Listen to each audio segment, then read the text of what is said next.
제사 화양품이죠. 화양품이라고 하는 것은 여기서 보면은 꽃이 많이 나오잖아요. 그리고 향기가 또 많이 나옵니다. 그래서 말 그대로 꽃과 향기의 장이에요. 그러면은 꽃과 향기의 의미를 비유를 해서 이렇게 시를 써서 만든 겁니다. 그럼 이제 이 장에서 우리는 어떻게 해야 하는가?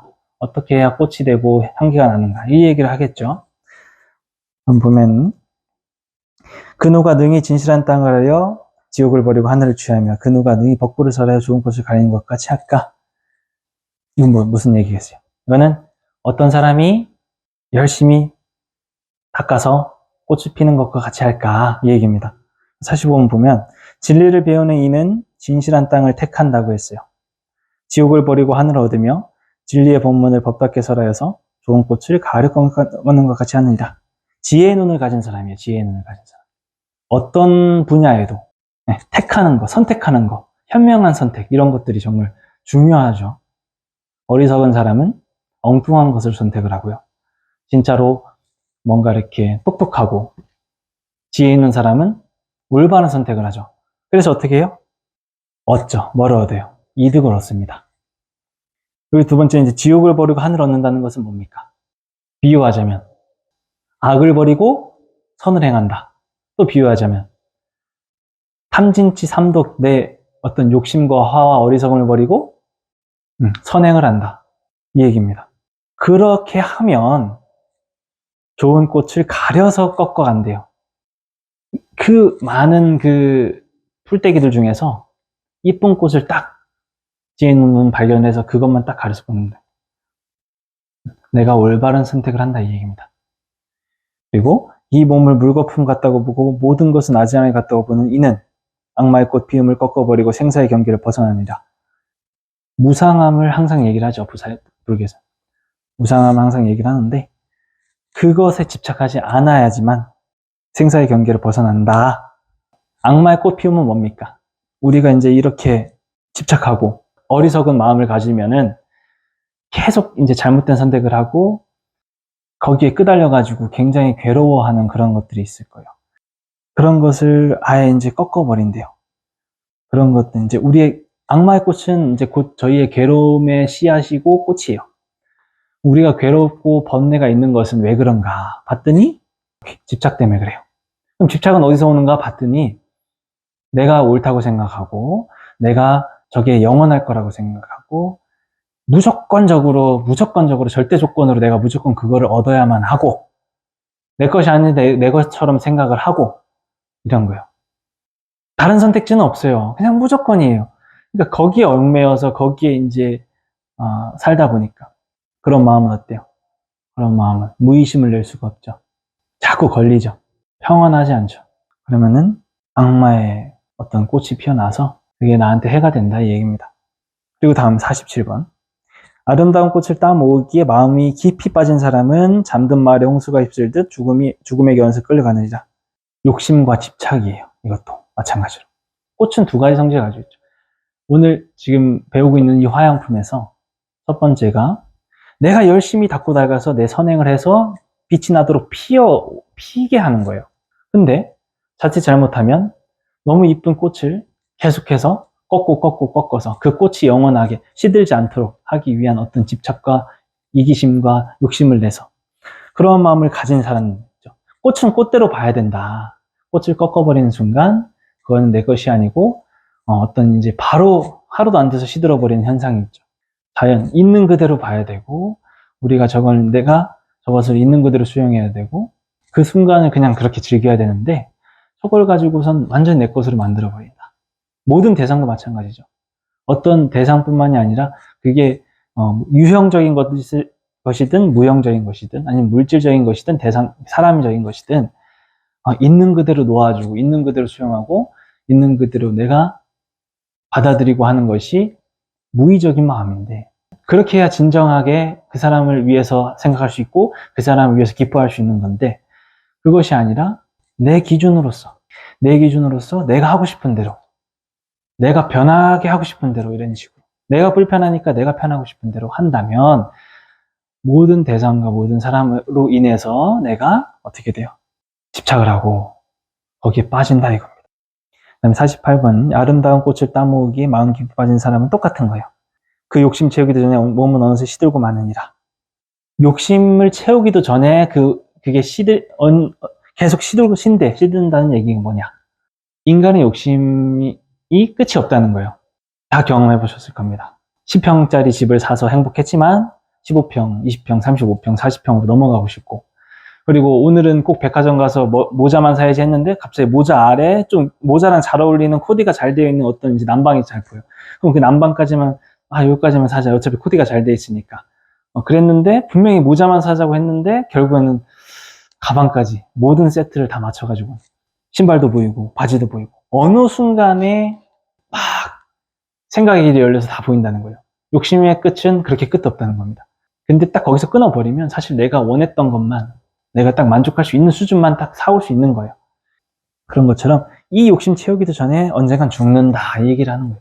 그렇기 때문에 욕심에 대한, 욕심을 부려도 너무나도 좋은 거예요.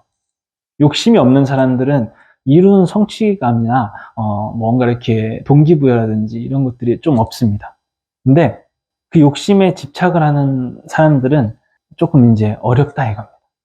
그러니까 욕심이 있고 열정이 있고 하는 거, 그건 적당한 집착을 하면서 하는 것이 중요한 거예요. 예를 들어서 즐기는 자가 노력하는 자도 이기고 그렇다고 했잖아요. 그게 뭐겠어요? 그 이유가 즐기는 자는 욕심은 없어요.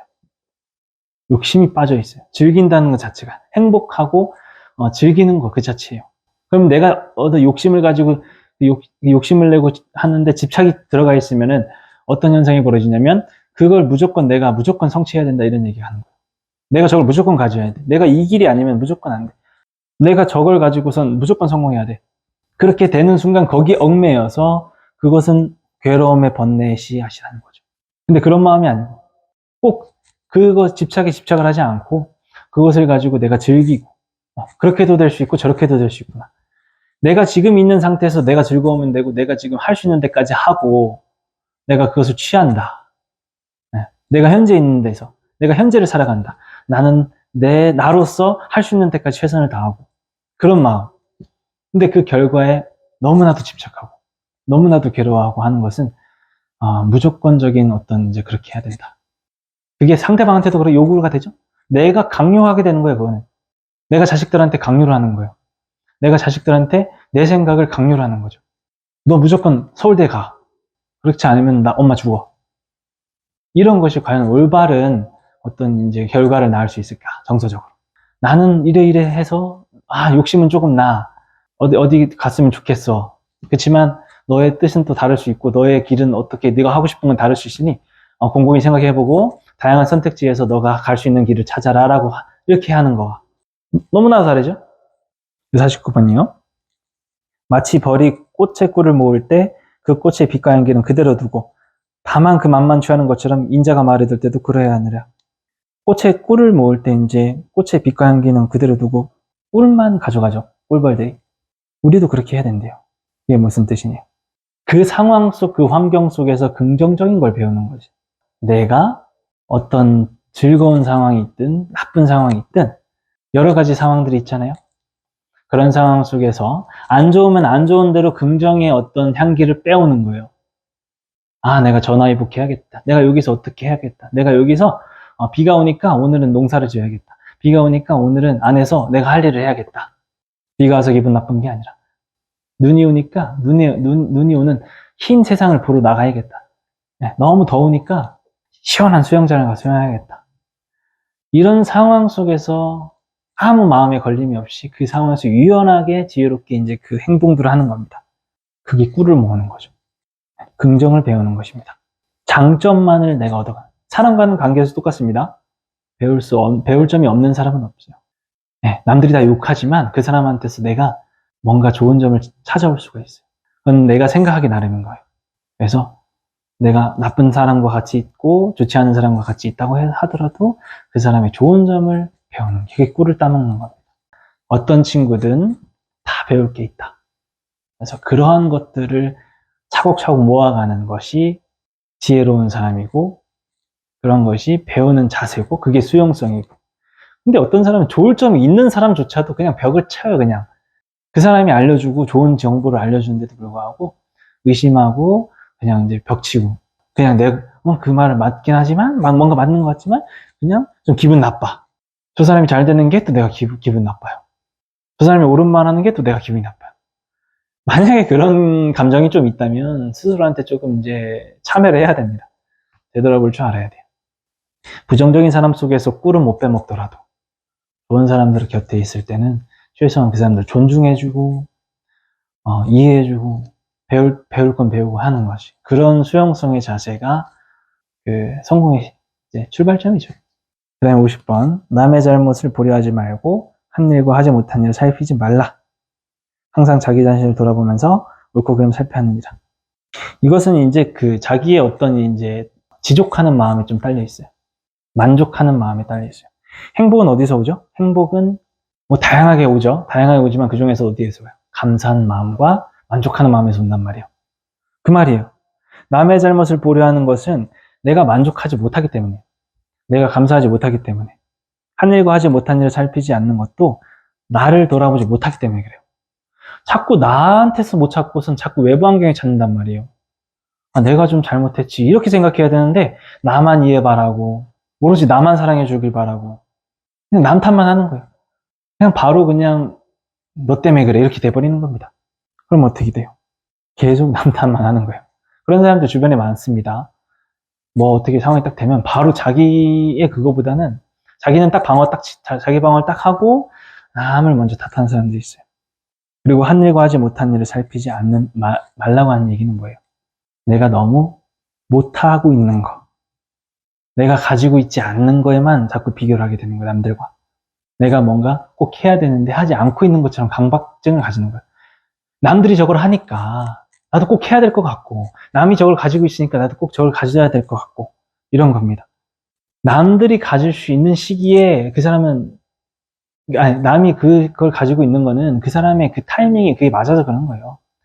그 사람이 결혼하는 시기, 그 사람이 그 어떤 좋은 성공하는 시기, 그 운이 좀 있습니다. 그 사람이 준비가 더 됐을 수도 있고요. 근데 그거를 나의 지금 현재 시기와 나 자신과 비교를 해서 너무나도 자격지심을 부리고 자존감도 없애고 완전 이렇게 괴로워하는 사람들이 있어요. 다 비교해, 다. 근데 난 나예요. 나의 타이밍이 있고, 나의 때가 있고, 나의 시절이 있는 거예요. 그것을 기다려서 충분히 이제 행복하게 살 수 있는 거죠. 다 사람마다 때가 있는 거죠. 자신의 스타일대로, 난 나대로서 행복하게 사는 것, 그런 것들을 자꾸 발견하고 해야 되는 거죠. 근데 그것을 발견하고 찾는 것은 어디에서 온다? 나의 어떤 공부, 자아 성찰, 행복 추구 이런 거에서 오는 거죠. 그것은 한마디로 딱 표현하기는 어렵지만 굳이 표현하자면 마음이죠. 나의 그런 어떤 마음 수행을 통해서 그런 것들은 찾아오게 돼 있습니다. 51번 아름답게 이를 데 없는 꽃이 빛깔은 좋으나 향기가 없듯이 꾸며진 말도 이와 같으니 행하지 않으면 얻는 것이 없느니라. 꾸며진 말도 이와 같으니까 행하지 않으면 얻는 것이 없다. 이건 뭐겠습니까? 저희가 말만 하고 행동은 안 한 어떤 그런 습관들이 있을 수 있겠죠. 근데 말은 멋떨어지게 하면서 결국 행동이 따라오지 않는 거죠. 내가 반드시 10년 뒤에 5년 뒤엔 이렇게 해줄게 라고 했지만 당장 감사하고 당장 그 사람을 이해하지 못하고 당장 그 사람을 감사하지 못하고 지금 당장 그 사람과 어떻게 좋지 못하다면 그 말은 곧 시든 꽃과 같아요. 그래서 행동으로 우선 보여주는 것이 중요하다. 그것은 사람관계도 중요하지만 내가 수행하는 데 있어서도 마찬가지입니다. 내가 운동을 열심히 해야겠다 했지만 당장 행하지 않으면 그 상태에서 습관이 쫙 가버리죠. 그럼 뭐예요? 그냥 말만 했고 근데 정작 실착은 없으니까 변하지 않는 건 없어요. 꽃이 필 수가 없어요. 그런 얘기 같습니다. 이제 여기서부터 이제 좀 중요한 것을 보면 꽃을 많이 모아서 여러 가지 꽃을 많이 모아서 많은 꽃다발을 만들 수 있듯이 53번에 보면 이거는 점차적으로 점진적으로 우리가 모든 것을 습관적으로 해서 쌓아갈 때 한 발짝 한 발짝 쌓아가면서 그래야 목적지에 도달한다 얘기입니다. 그리고 아무리 향기들이 좋고 꽃들이 많이 향기가 좋아도 게으리 향기에 미칠 수 없다. 이 얘기는 뭐예요? 우리가 인내하는 거예요. 우리가 참는 거예요. 우리가 배려하는 거예요. 우리가 조금 더 한 발짝 물러서는 거예요. 지어주는 거예요. 받아들여주는 거예요. 내 삶을 받아들이는 거예요. 이게 게으리예요. 이 향기에 미칠 수 없다. 아무리 아름답고 좋은 게, 이게 뭐겠어요? 행복, 우리의 욕심, 우리의 결과물, 어떤 이제 쾌락, 즐거움. 이것이 아무리 좋아요. 좋죠. 당연히 좋은데, 그것이 결국 계율의 향기, 제가 방금 말씀드렸던 그 계율의 향기보다는 덜하다. 조절과 통제와 절제심, 이런 겁니다. 그리고 59번. 삶과 죽음에 있어서도 그래요. 범부가 사는 그 가운데 지혜 있는 이는 즐거이 나타나서 향기로운 부처의 제자가 되느니라. 삶과 죽음, 우리의 이치, 인생의 이치에서 범부가 사는 그 가운데, 범부는 어떻죠? 저희 같은 중생들을 나타내요. 어리석은 자들을 나타냅니다. 깨닫지 못한 자들을 나타내요. 그 와중에도 우리 이런 현실 속에서도 지혜 있는 이는 곧 즐겁게 나타난대요. 우리가 지금 왜 어떤 사람이 되기 위해서 공부를 하겠습니까? 행복하기 위해서. 행복하려면 어떻게 해야 돼요? 지혜 있는 사람이 돼야죠. 지혜 있는 사람은 어떤 사람이에요? 집착이 없는 사람이에요. 모든 것에도 유유한 사람이에요. 여유한 사람이에요. 무의한 사람이에요. 마음에 걸림이 없는 거죠. 꼭 그렇게 막 반드시 이게 없어요. 꼭 내가 이해받아야 된다. 이게 아니에요. 그럼 어떻게 돼요? 스트레스가 없죠. 스트레스가 없으면 어떻게 건강하고 정신이 맑아지죠. 그런 사람이 돼야 된다. 그런 사람이 향기가 난다. 그런 사람은 곧 향기로운 부처의 제자가 될 수 있다. 얘기 되는 겁니다.